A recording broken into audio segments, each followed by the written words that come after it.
درخواست میکنم. حاضر همصحبتی ما من داملو شیرین سخن ما سفر داریم به طرف خوجان.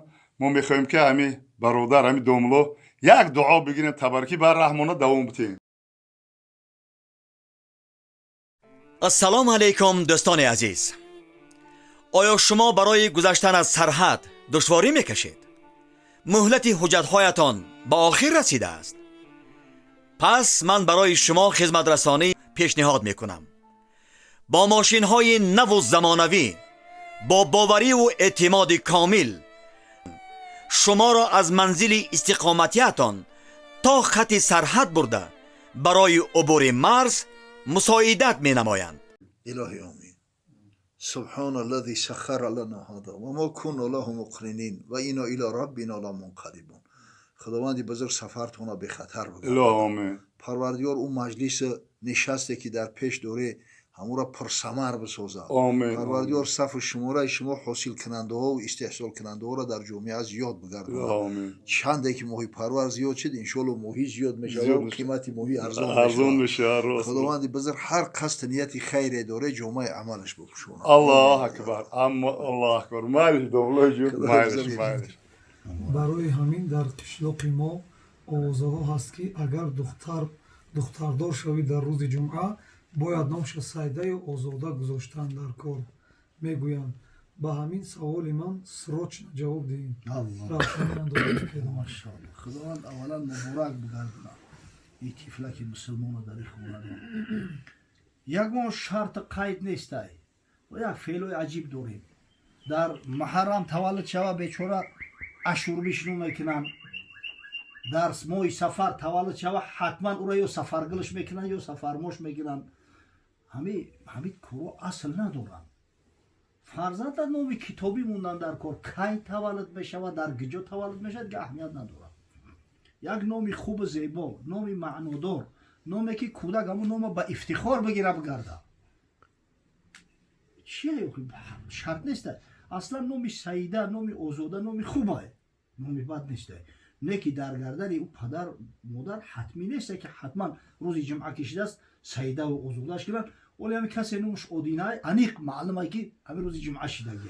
شر نیست که روز جمعه شد جمعهش نام کنن، جمعه وایش نام کنن، اودینهش نام کنن. هر نام کتابی که باشه، هر نام خوبی که باشه بمونن. ولی همین بچه‌ای که خط نشیدگی تولد میشوند میگن نام چه است؟ خط نشیدگی الک مردم میدونن. از برای خدا خط نشیدگی نور علی نور شرط نیست که حتما او را شما سنت الله نام کنید. ای سنت الله در محمدش نام که احمدش نام که نامای پیغمبرها را بمون. این بهتر و خوبتره. اون من همین نامی خوبه، نامی بد نیستن. نه که میگم که مجبوری نیستی. هر نامی که دیرش میکشه نامی خوب کشوری بگذاره. بله. مکوری یک سوال ممکنه؟ همین فرزند که مادر تولد میشه، مادر تولد میشه، همون بعد مردم سو همون نام مردم درست یا ندرسته؟ ماشاءالله. او کودک اگر به شرطی که 4 ماه علاقه شده باشه 120 روزه روح در بدنش دمیدگی هم در 120 روزگی به امر پروردگار روح در بدن دمیده می شود. او را حتما نامش میکنن. اگر چند مرده هم تولد شود یا نامش میمونن میگیرن در یک پورای لطه میپیچوننش به جنازه میبرن در یک گوشه‌ک قبرستان گروش میکنن. اما اگر به شرطی که 120 روزه نباشه ولی 120 روزه نشیده باشه او را نام نمیکنن. برای که زی روح هر کسی که روح داره فردا روز قیامت خودت رو زنده میکنه. اگر هم به شرطی که 120 روزه شیده باشه علاقه او خودت رو زندهش میکنه. او حتما باید نامش کنی. نه که مردم که مرده تولد شده است جنازه نداره. نام شود. نام البته میمونه. بله. بله. خدا حفظ. اینجا که دامون سوال داده که برده که زنی که در حیض بوده مرد میتواند با طرز مالیش شهوتش رو پس کنه؟ در همون زنش؟ بله میتونه.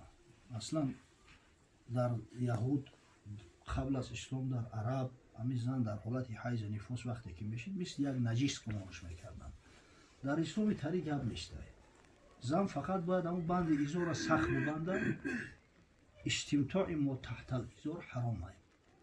یعنی که با زن همخوابگی در وقت حیض یا نفاس حرامه، درست نیسته. خداوند امر کرد فاعتزلوا النساء فی المحیض، در وقت حیض با زنها همخوابگی نکرید. این اویه قرآن اویه صریح است. اما قچاق گرفتن بوسه کردن هیچ یکون مشکل نداره. زن تای خیلی مقصد زنی حلالی اختای این یکون مشکل نداره.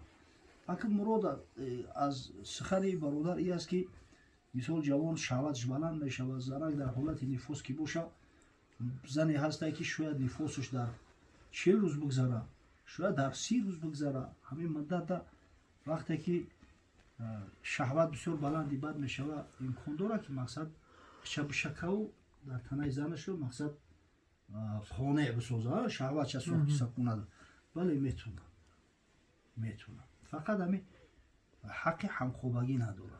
دیگه این تبوس کنار رو مقصد که حتی به دست زوجه میتونه خشک خونه کنه، به دست خودش نی، به دست زوجه. انا در کتابای فقهی اومده است در این حالت و وضعیت امکان داره که مقصد انا امو سایش مالیش کنه، مقصد اینا بین رانگ های پویزن اجازت رخصت های، حتی زیر کش اجازت رخصت های، این چیزا در کتابای فقهی اومدگی هم. میگه در طلب کردن حقیقت کار از خدا شرم دار و شرم مدار. یکون جایی تری شرم حیا نداره. آخه همین برادر خوب کرده است که همین سوال داده است، باید بدونم. خب ایجاد که نمو سوال شده که آیا با زن حلالی خود از عقیب همخوابگی شویم جایز هست یا نه التماس جواب رو این رو گوییم؟ از عقیب یعنی چی؟ یعنی در دبور؟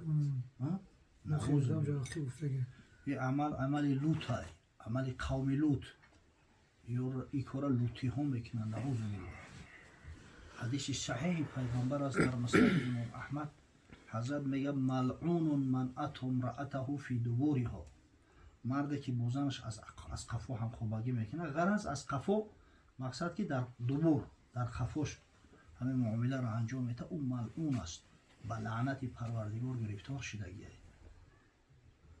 زن فقط از همون پیش قدش همخوابگی کرده میشه، اون جای دیگر نداره.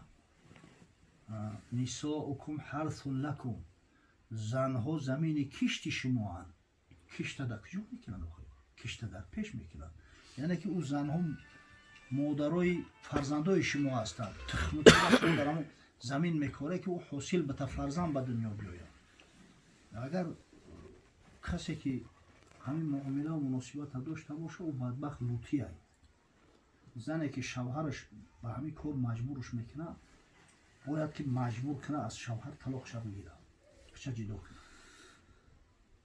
خدا پناه بده. همین بعضی همین فیلم ها و بعضی همین رفتار و کردارهای غیر مسلمان ها و این جوان ها تماشا کرده، خدا جونشون هم از کنه دیگر هویت خچوره گم کرده گیان.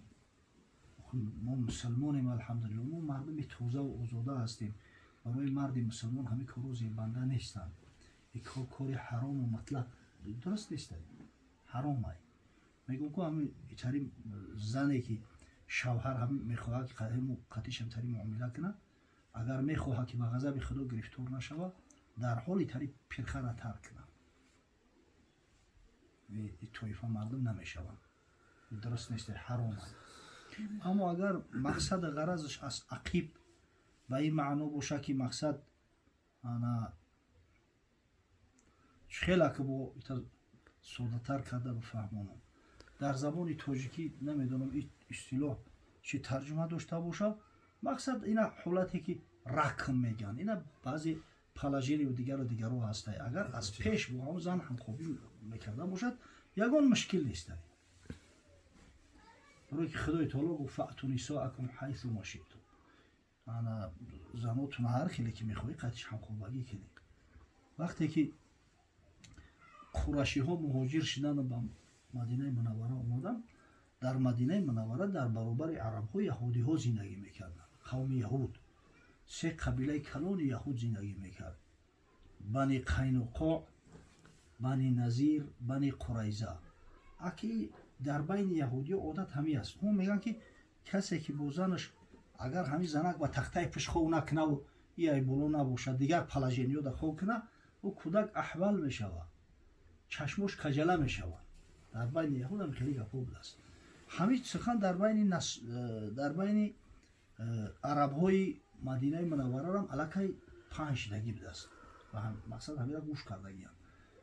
як марди муҳоҷир зани ансорӣ мегирад аз мардуми мадинаи мунаввара. бечора ёштохи ҳами навзану навасп девонае меган.